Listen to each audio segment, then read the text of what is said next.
Good morning, everybody. Welcome back to Mountaineer Bushcraft and Survival Systems. Today, we're going to be doing another outhouse review on the Ontario Rat 1. So, stay tuned, and I'll take us down to the stump here, and we'll get started on a little bit of testing with it.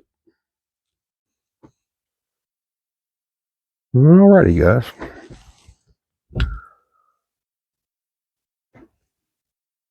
Try to get this in the focus real quick if we can. Outhouse 8 steel.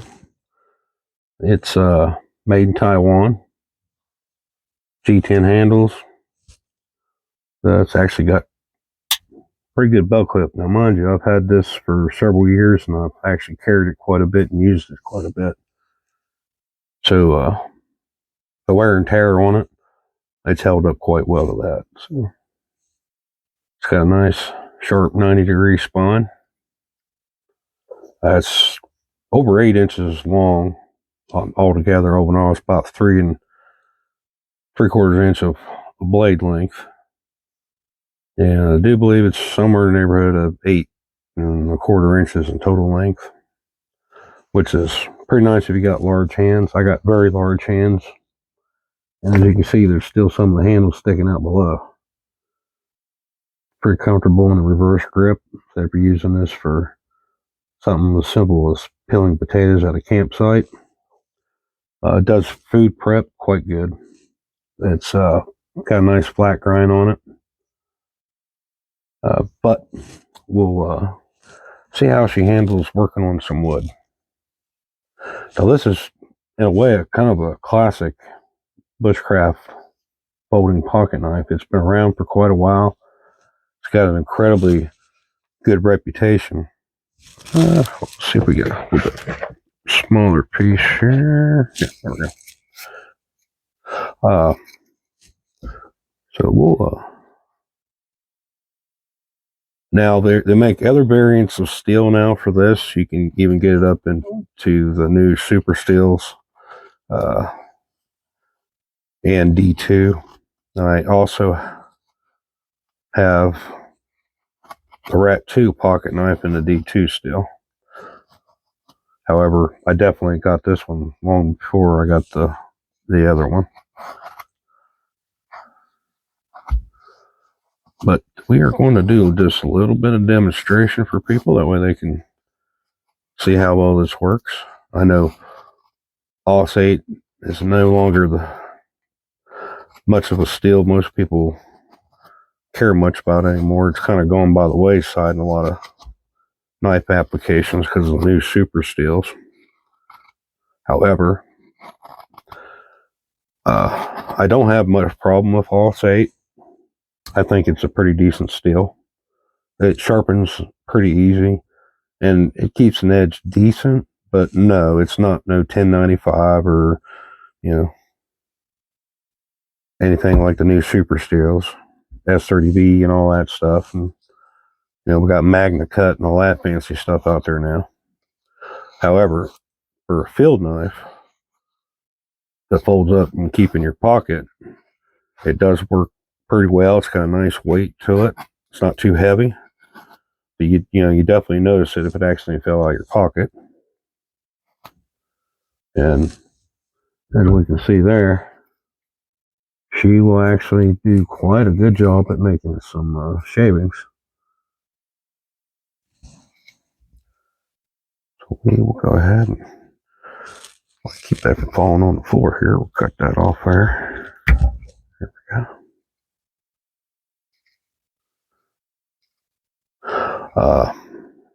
It's not something I recommend you do with your knives or folding knives.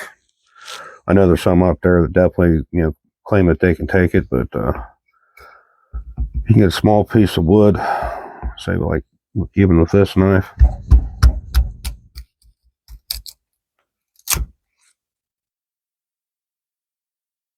And again, don't recommend you do this, but this is only blade that you'd have on your person and you had to do it. It's nice to know that that it can do it. And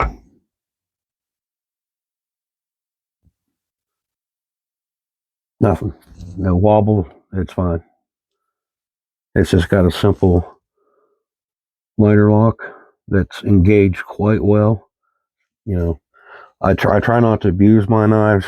That's what I just did there. It's not something I typically do because I usually got a belt knife on me. But the the point of this is to say, hey, if you bought this and this is what you had, could you do something a little more extreme with it? And you can. Just you got to be careful. It's not, like I said, it's not something you want to do all the time. And let's see if we can get a little bit of shavings here. That is another nice thing about having a hard 90-degree spline on a knife, and that is to get finer shavings.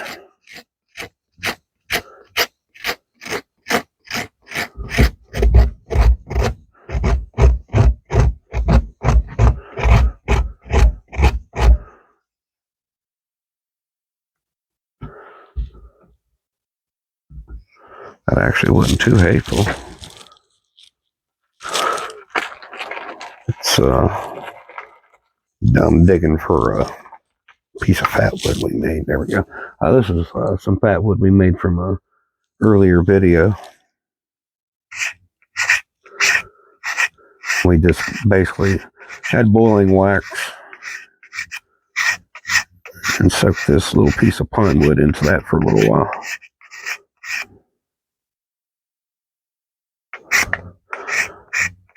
This is another good way to use this to help get a fire started.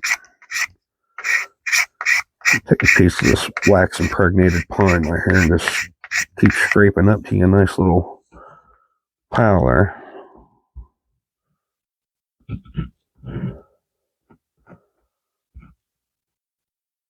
That's a pretty small pile, but we'll see if we can get that to take off for us.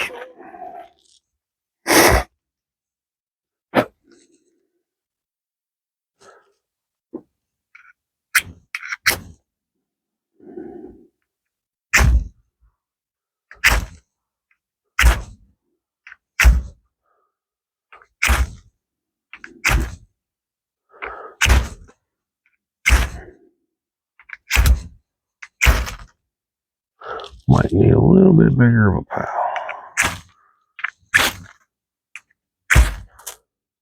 That is definitely, oh, there we go. We got her. Maybe. It went out.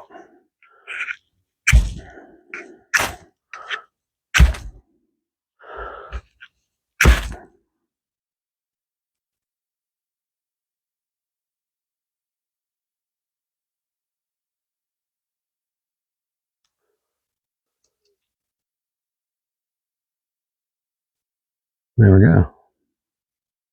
Os 8, but I mean, this is far from a quality ferrocerium rod. I mean, this thing came in a kit. It's cheap, very small, and it was raking sparks off that pretty decent. So if I had one of them nice big 6-inch long, 1/2-inch diameter rods, the giant sparks off that would have been far more easier to cut that little minimal amount of tinder I had there on, but that did work. So that's nothing else that speaks to the quality of the knife itself.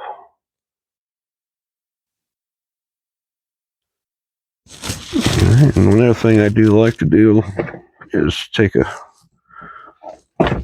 bigger piece and put a little bit of power on it, and we'll hog off some larger pieces of wood just to see how hard it is to force the blade through it. Now, I've had to hone the edge a few times since I've had this. Like I said, I've had it for a while and I've used it, so it no longer has straight from the factory edge on it, but I will attest that when I bought it, it was very sharp. It was hair popping sharp. So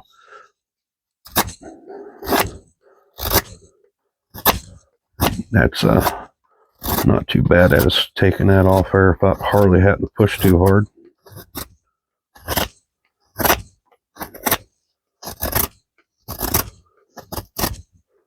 So yeah, that's taking respectable chunks off for a folding pocket knife. We'll come back this way.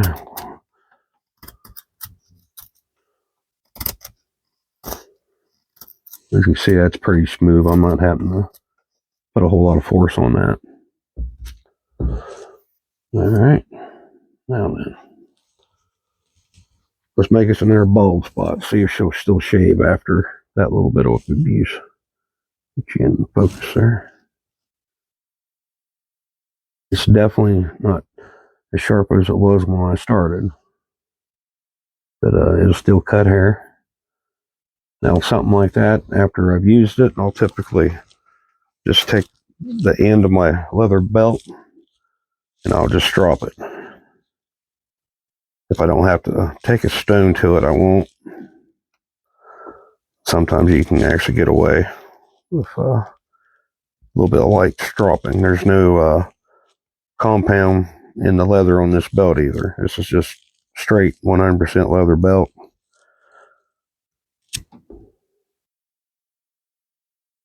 Let's see if that made a difference.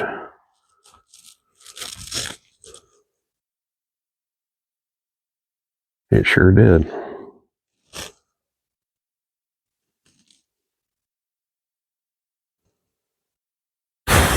And that's one of the benefits of having a steel that's not necessarily a super steel.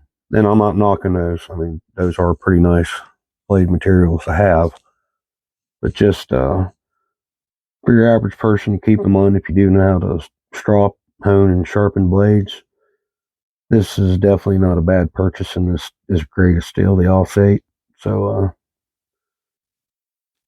I still think the knife's definitely worth purchasing and carrying.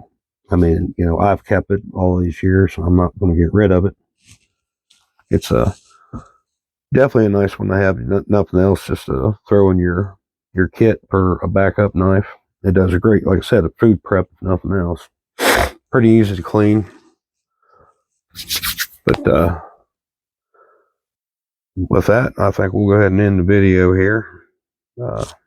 So, if my opinion makes a difference, it gets a passing grade from me. So, if anybody has been wondering about getting this knife, and this video helps you out, hopefully it did. So, that y'all have a good afternoon.